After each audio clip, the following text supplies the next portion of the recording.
Hi, welcome to our daily encounter. Today we see Saul becoming very envious of David. Their relationship at the beginning seems pretty amiable.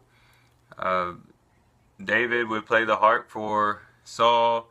We saw David kill the Philistine for Saul and his army. And things kind of start out good between the two.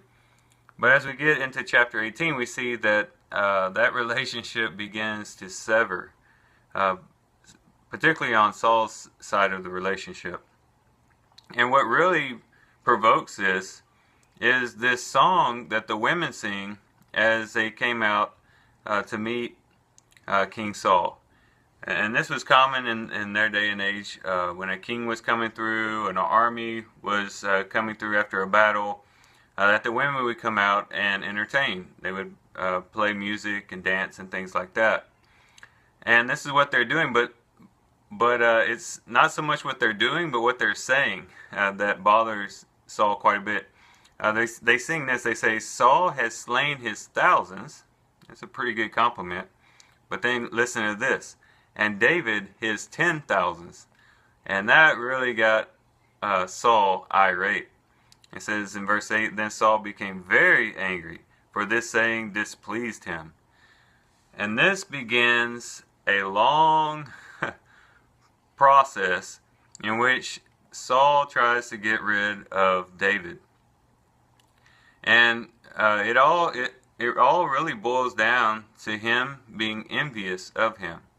Kind of reminds you of what happened with the religious leaders in Jesus. Even Pilate recognized the fact that they had just delivered him over, that is, delivered Jesus over to him out of envy. It was even pretty obvious to him what they were doing.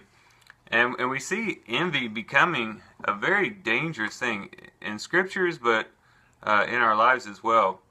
With Saul, it led to suspicion, it led to fear, it led to dread. Because he now saw David not as just someone more talented than him, more gifted than him, but he saw David as a threat. And so it naturally led into suspicion and fear. But more than that, it had a damaging effect in Saul's life, this envy. It affected his family. It's interesting that his two children, Jonathan and Michael, both are on David's side. They don't take the side of their father, they take David's side. And that's just a testimony to the character of David and what a good guy that he was. But it affected his kingdom as well. Had Saul said, "Hey, I have a very effective leader in my army who can go out and fight battles for me, he can bring peace to my kingdom," if he would have appreciated the talents of David instead of envying them, his kingdom could have been very strong and very secure.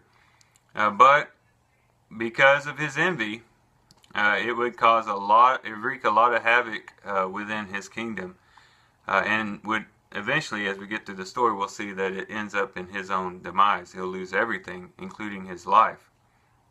And so envy can be very, very, very dangerous. And we are not immune to envy in our own lives. We might look at this story of Saul and say, "Wow, how could he be so envious?" It's obvious that David is a good guy, that he hasn't done anything against Saul. Why is he being so envious? But when we look at ourselves, we might be surprised at how many times we become envious of others. Maybe we look at others and they're more talented than we are. Or we look at others and they have a better career than we have. Maybe we see other people that are our same age that are doing a lot better than we are at that point in their life. Or maybe we see someone we see how much more money somebody makes other than us. Or we might be envious of somebody else's spouse. It could be a lot of different things that we become envious of. And whenever we become envious, a red flag ought to go up in our minds and say, "Hey, this is dangerous territory that we're walking on." And envy really works itself out in two ways when you really think about it. there is the envy that we internalize. We can internalize our envy, or we can externalize our envy. What I mean by that is, when we internalize our envy, that means that we look at what others have, and then we look at ourselves and become discontent with ourselves. And so it's not really directed towards that person. It just causes us to look introspectively at our own lives.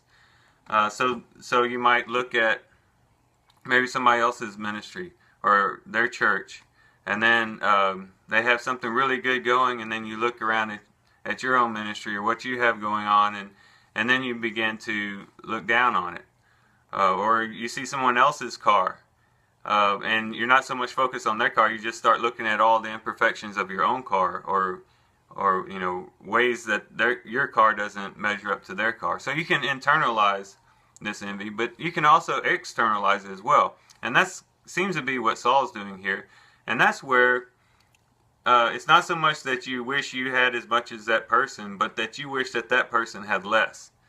And had less to the point that they had the same as you or less than you. And that's maybe the more dangerous type of envy, because what it sometimes can develop into is you actually going out and doing things to bring that person down. It may not be actually trying to physically kill them, but you might start to slander them, talk bad about them behind their back. You might try to minimalize their talents towards others. Oh, well, yeah, he's okay. He's all right at what he does, if you really like that type of thing. Or whatever, we might try to bring that person down. And this is, again, a very dangerous expression of envy. But overall, in either case, you're showing discontent. You're either showing discontent with what you have or discontent with what somebody else has. And that is very sinful. And it's very offensive to God. Because what does that say? When we are envious of others, what does that say towards God? Does that really show appreciation to God for what He has given us? Does that really express a grateful heart to God? Is that a person who looks around and says, wow, I'm really thankful for the things that I've had. I'm thankful for the spouse God has blessed me with. I'm thankful with the car that I have. I'm thankful with the talents that I have. They may not be as much as others, but hey, at least I have something to offer. It doesn't have that attitude. It has the attitude of, why don't I have as much as them? And why do they get that and I don't get it?